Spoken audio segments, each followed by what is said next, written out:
So brand communications is a mix of activities, marketing activities that you do. It could include advertising, it could include social media management, reviews, etc., etc. Basically, ways that a brand can use in communicating with its customers. Now, brand comms is such an important part. Brand communications, brand management is such an important part of building a multinational, a global company. But I realized recently that it's one of the areas of marketing that I haven't talked about at all on this channel. But hey, I mean, I'm not an expert in brand communications anyway, so that's why I haven't done it. But I decided to get an expert to come do this video with me. So here I am with David Adeleke, right? same name as D Davido. David is a brand communications expert. He's a journalist. He has over 7 years plus experience in everything content marketing and communications. And so I think he's like the best person to do this collaborative video with. And he's going to teach us everything he can about brand communications and everything you can about brand communications and content marketing. Hi, David. I'm ready. Awesome. Welcome to my YouTube channel. I'm Itimi, a change maker, professional, and creative who is passionate about growing people and growing businesses. Like, comment, subscribe to my channel, and please always share my videos. It promises to always be impactful and insightful. Let's get into the video. Brand communications and content marketing with David Adeleke. That's my favorite part of your name, by the way. The I. The I. Okay, so before we go into it, right, I want to ask you just a couple of questions. Okay. So last year, or was it 2 years ago, you were head of...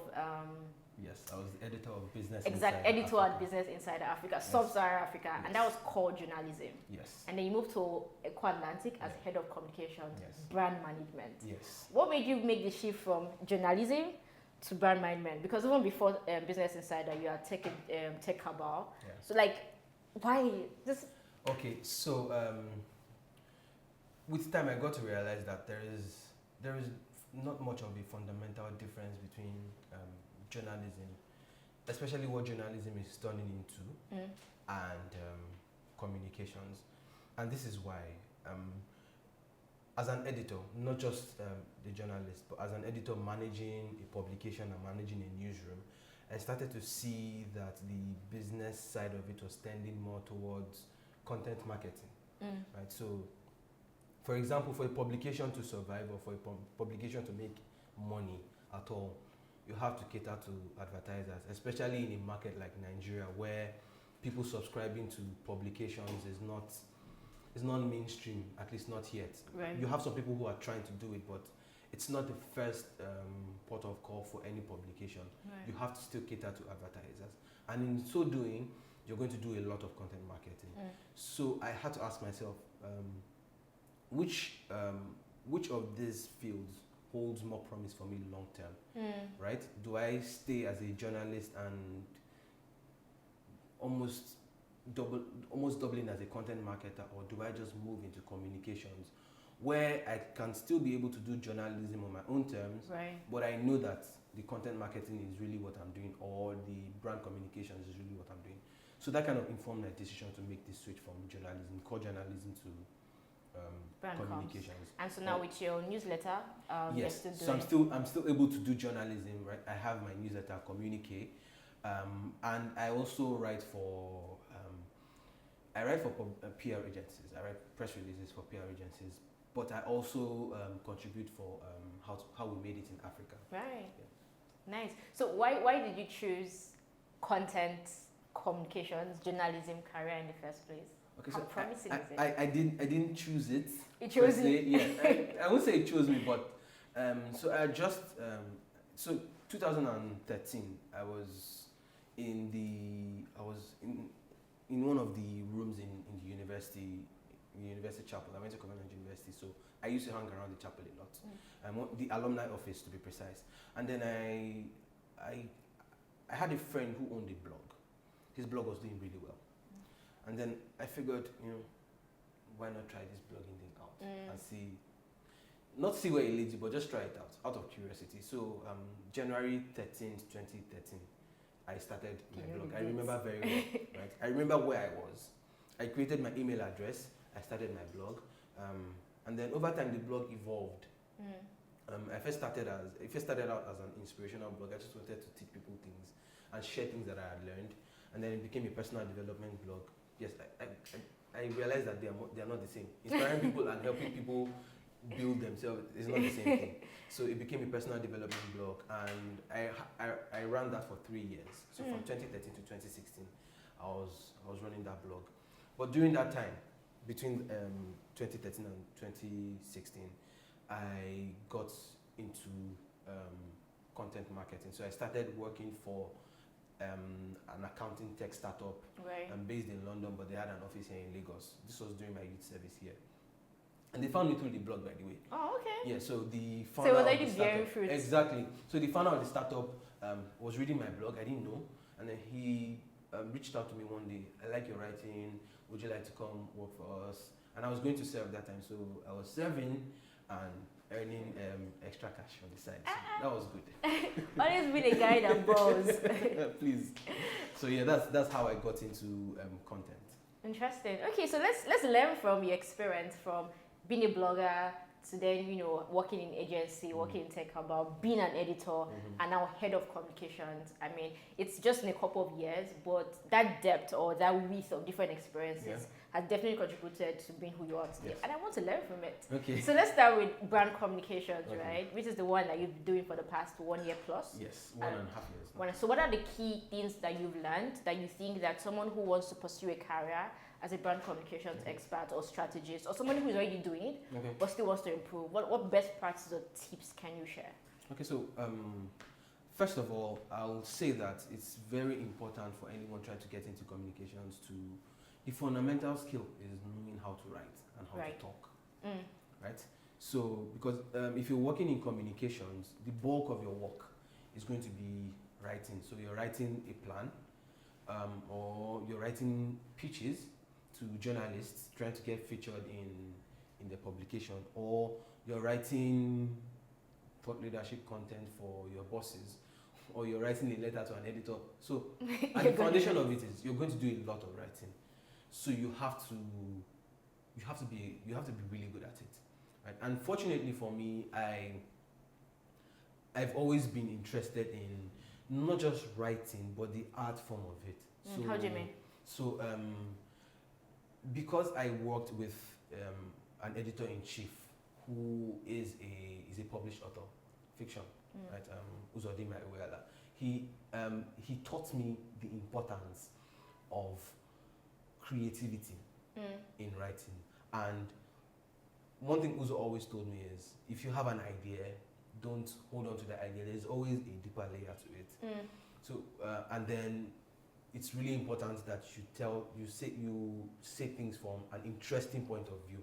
So for me, point of view has always been a very important part of how I work. So when I say the art form of writing, so the different things that you need to know, how to present your writing, how to make writing more relatable. People tell me that your writing is very simple, very easy to understand. Yes, that's because I've put a lot of effort into making sure that I use the simplest words that I can find.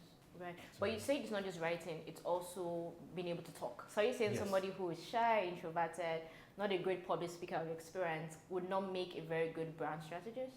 No, not that. I mean, you can always find ways around it. Yeah. You can have someone deputize for you in that regard. But it's something that you should be ready to do. You should be ready to talk on radio.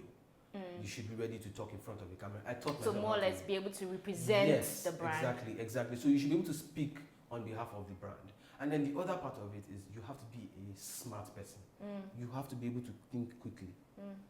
It's very important because sometimes you're talking to a journalist and then they throw a question at you and you're caught off guard. You can't be caught off guard. You have to be able to quickly switch back to what you want the journalist to know. Do you understand? Even the question may not be related to what you want to say, But you, but you find a way to turn it back to what you want to say. So you have to be very sharp in that regard. very sharp. Awesome. So learn how to write. Yes. Right? Be really good at writing. Yes. Love to write. Right? As writer. You don't have to love it, but be very good at Very, it. very good at it. Yes. I mean, is it possible to be? Oh yes, it's Yes, possible it to is. be very good actually. It is. Okay, so aside that, those skills, what else in terms of like principles or thought pattern Okay. should drive a brand communications person? Okay, so that's a very good question because I spent a year investing in understanding intelligence as a subject, as a topic. A full year. So I was reading a lot of articles and books on how people form thoughts, how people think, why do people think the way they do. I read a lot of books on biases. So in that regard, I would recommend something like Rolf Dobelli's The Art of Thinking Clearly. In some ways, it is a defeatist book because you read it and you'll be like, man, so what's the point of trying to be different? But it helps you understand just how people think and how the things that affect how we think. So our biases. So you read Daniel Kahneman's Thinking Fast and Slow. You also watch his videos. You know. So just try to understand how people form thoughts, why people think the way they do, how biases influence how we live, and all those things. Interesting. So we're talking earlier, and you mentioned something about understanding how content relates to revenue as a brand comes. Yes. That you can't just be, okay, I'm trying to write, and do press releases, but it makes sense that beyond presenting the brand to the public, they're also thinking about what comes back to the brand, right? Yes. Can you expand on that? So when I first started in communications, I wrote a blog post about the things that I had learned working in communications. That was just 6 months into it. And the fifth point was, as much as it is possible, companies should not put pressure on their communications teams to generate revenue.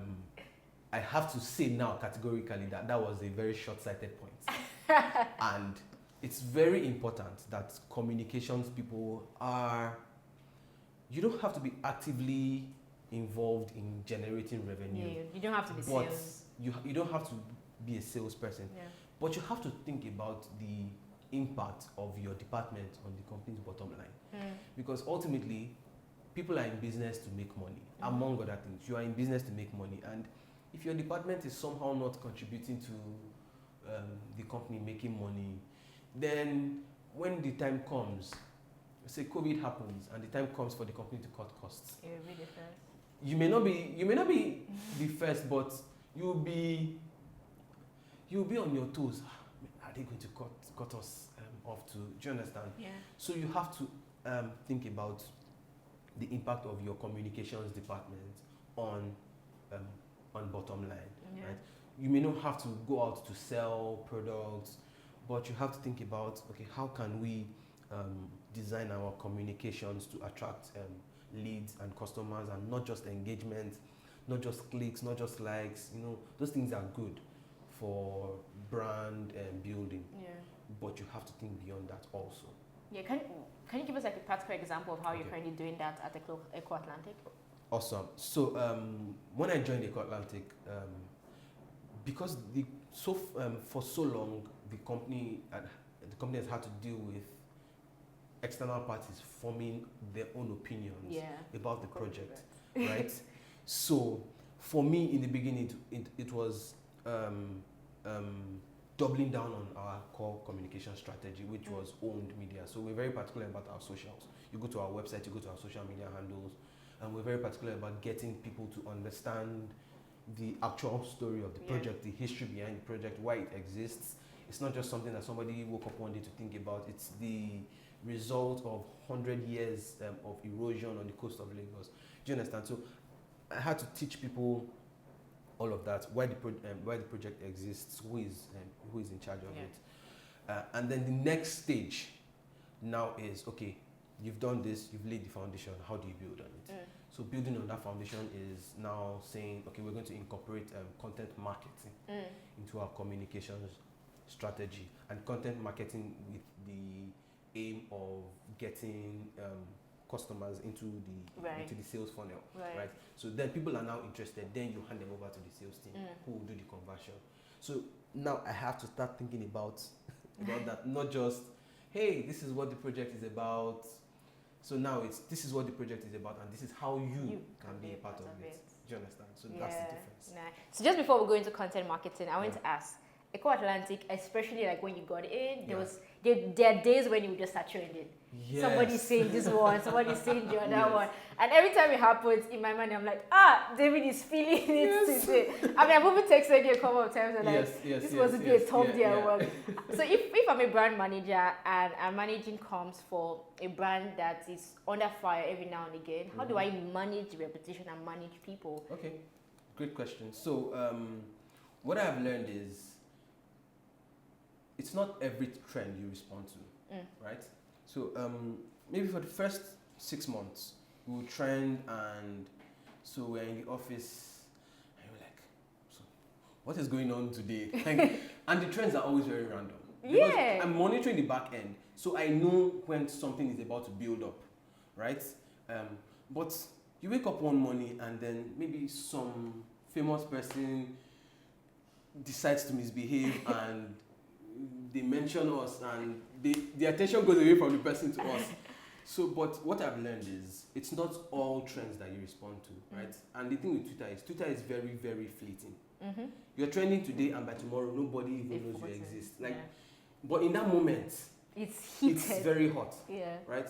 But now I'm more relaxed with how I approach these things. So it's not everything that I respond to now. It's not everything that we respond to. We ask ourselves, has this happened before? What was the effect that time? If it was a huge effect, then we know that now get in front of this now. But sometimes some things just happen and you shrug it off. And there's some things that we don't address officially because there is really no point for the company to address it. Instead, so I, for example, I can address it personally. So there was a time a video was trending. Someone did a review of an apartment in Eko Pearl, and now Eko Pearl is a building in Eko Atlantic, but because it is in Eko Atlantic was trending. So for me, it didn't make sense for Eko Atlantic to now respond to that because really it's not about us, it's about Eko Pearl. So it's now for me as the head of communications to use my personal account to say, okay, this is how Eko Atlantic works, right? We are essentially Apple that has created the App Store for developers to come and develop their apps. So that's how I explained it to people, and most people got it. I'm like, oh, okay. So now I talk to people, and people remember that analogy. Like we are creating the platform for independent developers to come and build in the city. You know, so sometimes you can turn what should be a negative trend into an opportunity to educate people. I mean, so you made some really interesting points about that question, about what trends are fleeting, right? Yes. Or it's very important to know what trends to respond to, what trends to not respond to.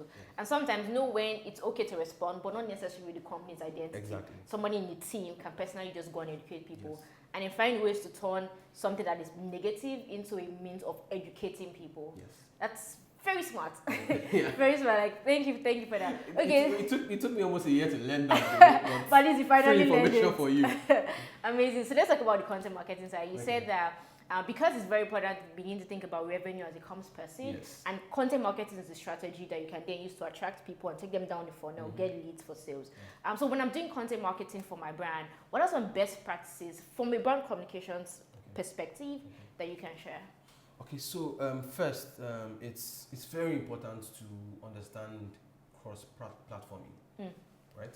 So you're not just, like we were saying before, like when I was talking to you before, it's possible for someone who is a writer to primarily think in terms of text, right? So you just want to put text on paper and then you think your work is done, or you create lots of videos and then you think in terms of videos. So if you're doing content marketing, it's very important to think about cross-platforming and cross-posting and multiple formats. Right? You have to be able to repurpose the content. So for example, you have the content pillar, which could be, so let's say it's a long-form video, it's a webinar.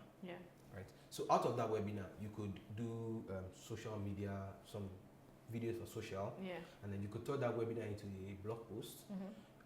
And then you can turn it into audio for your podcast. Or let's say your core content pillar is a podcast. So you turn that podcast into a blog post, or you turn it into a newsletter. Right? So I subscribe to this newsletter. It's called Compound Digest, I think. basically he does webinars or he does podcasts, and then he sends the newsletter about the podcast. So he puts bullet points, right? And then there are also video recordings of certain episodes that he turns into podcasts and then sends in newsletter. So if you're doing content marketing as a brand communications person, you have to think in terms of repurposing content for different platforms. That's the best way to maximize reach. And it's, in many ways, it's low effort because you've already done the main work. Yeah. Sometimes it's just for you to convert the video file into audio, or for you to transcribe the audio using, you can use otter.ai, or there are lots of transcribing software that you can use. So you just transcribe the audio into text, and then you just take the bullet points, you put in a blog post, and then that blog post, you send it to your subscribers via email newsletter. You're not losing much by doing all of that. So that's very important and that's such a very important point, because one of the things I realize is that people consume content in different formats. Yeah. I might be a video person and David's an audio person, and maybe Joyce is a text person. Yeah. So if you focus on only text, you're missing out on the other set of people in your target audience. Yes. So when you create for like different formats or different platforms, you have a wider reach because you're then able to reach different people depending on, regardless of their preferences, right? And that's really important. And then repurposing part of it is that you almost never run out of content. Yes. Because I can do the webinar today and I'll leave it. And 2 weeks time when there's no content. So that webinar, leave it to a short video. That's very important. Yes. Also, so that's a very good way to think about it. Awesome. Do you have another tip? Maybe one final content marketing tip? Another thing is, it's related to the first point. You have to know and understand what your audience wants primarily from you. So using Eko Atlantic as an example, I know that the people who engage with Eko Atlantic online, the bulk of them want video content. Okay. Right? How do you know? So, because you've tried many things in the past, you've seen how people respond to different things. And again, it is a real estate project. Generally, in real estate, people prefer to see the thing that you're talking about. So because it's a real estate project, I know that most of the people online, they want to see updates, or they want to see me talk about the company, or they want to see someone talk about the company. So I know that for us, video is the pillar of our content strategy, right? It's either video or physical events or physical meetings. Right. So it's very important to know what your audience primarily wants. Another thing is, when I'm relating with the media, I don't just tell them things. So this is a very good example. Before lockdown, early in the year, we had a series of media tours. So we would reach out to people in the press and invite them to come into the city to ask all their questions. Right. So this we were very transparent about what we are doing, so they can see the progress in the city. And then more often than not, I find that when people from the press come in, they are like, what I thought I knew about this thing is not what it is. Do you understand? Because I'm not just telling them things, they can see it. So I'm not feeding them information that they cannot verify with their eyes. So I know that for my audience, the main audience, they want to see videos. And then the press, because the press is a very important audience for us as a business too. They want to physically see what I'm telling them. So I'm not just feeding them information. They too can see and make their own conclusions. So it's very important to know what your audience wants from you primarily. And then you create for them. And then based on that, you can now repurpose for other formats, so that no one is left out of your communications efforts. Interesting. I think one very salient point that you made was just doing research. Yes. So when I asked how do you know, you're like, oh, historically, I've tried other things and I can say that this works. Plus, real estate generally. So it's not just a thing of assumption, right? When you say create for your audience, don't just assume that, oh, this is what your audience wants, because then you can even use your own personal bias. But then experiment and then use what works, or do your research and see what other people in the industry have done, and then create for that. But then don't forget the first point. Then repurpose for other platforms, so you have like wider reach. Yeah. So it's really important that you. Another thing I've come to learn this is from other communications and PR people, is a lot of people do not know what the audience wants from their industry. So different industries, audiences are primed to expect different types of things from different industries. So for example, in tech, most tech people or most people in the tech industry read. Primarily they read their content, right? So if you're in the tech industry, or if you're a communications person in the tech industry, you have to be really good with words and writing. With writing, right? Or with engaging with people on social media, because tech people like social proof. That's an industry thing. Social proof is very important. Yeah. But if you are in real estate, like I said, people are very particular about what they see. You know, for example, you want to check out a building. It doesn't make sense for the agent to be telling you what is in the building. I want to see it. So the agent will take you to the building and show you what the building looks like. Do you understand? So it then follows that in communications for that industry, video is a very important part. If you're working in FMCG, at the core of your strategy will be, let's say, paid advertising. Yeah. Because paid advertising or brand sponsorship. So which brands are you sponsoring, or which programs are you sponsoring on TV? You know, all those things are very important. So you have to know what really works for your industry first, and then you can start working down from there. And scale up from there. Amazing, awesome. I think that you've given us. Do you have more? Yeah. I think there's a lot to say, but this is. Yeah, I think you've given us the basics from brand comms to content marketing. So can you maybe just share a final word to like just bring back the two together? Okay, so I mean, my final word would be to people who want to get into the industry. Yeah. Because I get a lot of emails or messages on LinkedIn. Okay, how do I? Like, if I want to get into the industry, what do I do? So, for me, and from experience, I think you should, even if you don't have a company that you want to work for now, it's very important that you are a good writer. Do you understand? Work on your writing. You know, try to read books. Try to read books about writing. I tell anyone who cares to listen, if you want to be a good writer, or if you want to be a better writer than most people, read books on good writing. You should be able to identify what makes good writing and what makes bad writing, and then so that you can then emulate what makes good writing. And also, as much as it's possible, try to be able to speak in front of people, in front of a camera. I taught myself how to speak in front of the camera. I used to watch a lot of shows on YouTube. You know, I had a show while I was editor of Business Insider. I had a show called The Money Show, sponsored by Unity Bank. That show, I could only do it because I, not just coming up with the idea for the show, but I knew how to talk in front of the camera.